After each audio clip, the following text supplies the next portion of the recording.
Kerajaan Singasari merupakan kerajaan Hindu-Buddha yang diperkirakan berdiri sejak 1222 Masehi.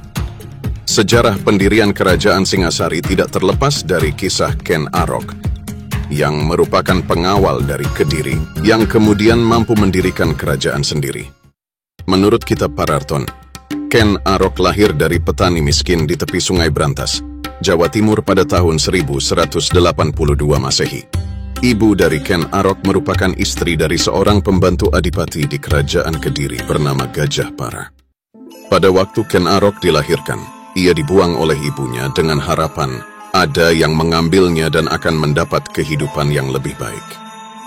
Tetapi pada waktu itu Ken Arok malah ditemukan dan kemudian diasuh oleh seorang pencuri bernama Lembong. Ken Arok tumbuh dewasa menjadi seorang pencuri dan perampok karena asuhan dari Lembong. Dengan berjalannya waktu kehidupan Ken Arok mulai berubah ketika bertemu dengan seorang Brahmana bernama Empu Loh Gawe. Empu Loh Gawe meramalkan bahwa suatu saat nanti Ken Arok akan menjadi penguasa. Di bawah bimbingan Empu Loh Gawe sedikit demi sedikit sifat Ken Arok mulai berubah dan ia mulai meninggalkan pekerjaannya sebagai pencuri. Setelah meninggalkan kehidupan kejahatannya kemudian, Ken Arok dibawa Empu Loh Gawe untuk dipekerjakan pada Tunggul Ametung, yaitu seorang akuwu atau camat di Tumapel. Atas permintaan Brahmana Loh Gawe, maka Tunggul Ametung tidak dapat menolak permintaan tersebut. Ketika bekerja menjadi abdi dari Tunggul Ametung, Ken Arok tertarik dengan seorang wanita yang tak lain adalah istri Tunggul Ametung bernama Ken Dedes. Ken Dedes adalah putri semata wayang pendeta Buddha bernama Empu Purwa yang tinggal di lereng Gunung Kawi. Ken Dedes mempunyai paras yang sangat cantik. Suatu ketika, secara tidak sengaja Ken Arok melihat kain Ken Dedes tersingkap ketika turun dari kereta kuda di taman. Ia melihat sinar yang membuat Ken Arok terpikat dengan Ken Dedes. Ken Arok kemudian bercerita kepada Loh Gawe.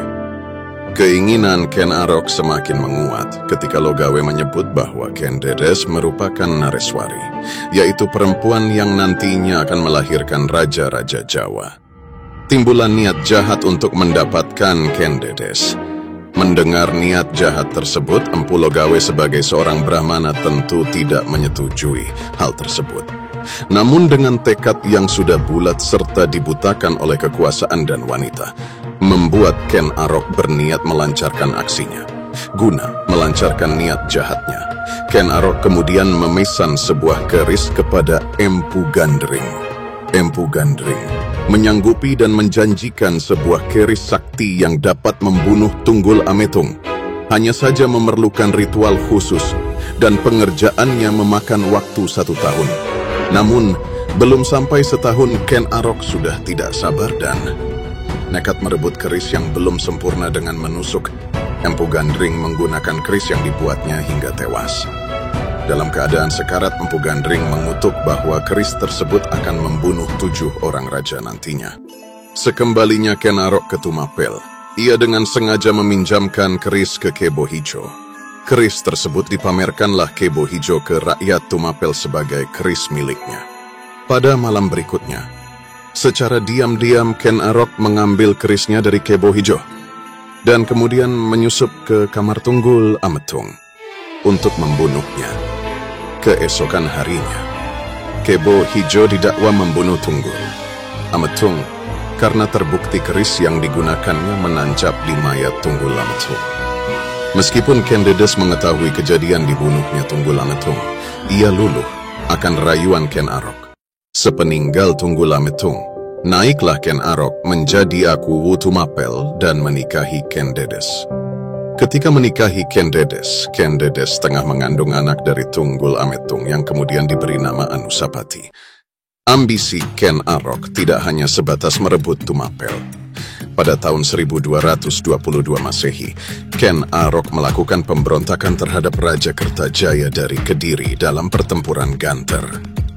Keberhasilan pemberontakan tersebut mengukuhkan Tumapel menjadi wilayah yang merdeka lepas dari Kediri. Setelah itu Ken Arok kemudian menjadi raja pertama dengan gelar Sri Rajasa Batara Sang Amurwa Bumi dan dinastinya disebut dinasti Rajasa. Setelah memerintah selama 5 tahun, yaitu tahun 1222 sampai 1227 Masehi, Ken Arok dibunuh oleh Anusapati, anak dari Tengku Lametung dan Ken Dedis.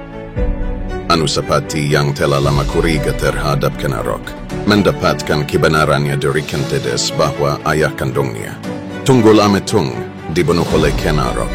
Anusapati kemudian menggunakan Kerisempu Gandring untuk membunuh Ken Arok.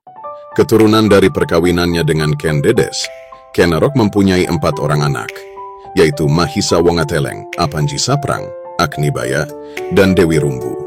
Sedangkan dari selirnya yang bernama Ken Umang, Ken Arok juga memiliki 4 anak yaitu Toshaya, Panji Sudatu, Tuan Wergola, dan Dewi Rambi. Ken Arok disebut sebagai pendiri dinasti Rajasa, yaitu dinasti yang menurunkan Raja-Raja Singasari dan Majapahit. Hal itu diperkuat dengan temuan prasasti Balawi yang dikeluarkan oleh Raden Wijaya, pendiri Majapahit. Dalam prasasti tersebut, Raden Wijaya mengaku sebagai keturunan Wangsa Rajasa. Selain itu, Raja Demak, Pajang, dan Mataram Islam juga merupakan keturunan dari dinasti Rajasa.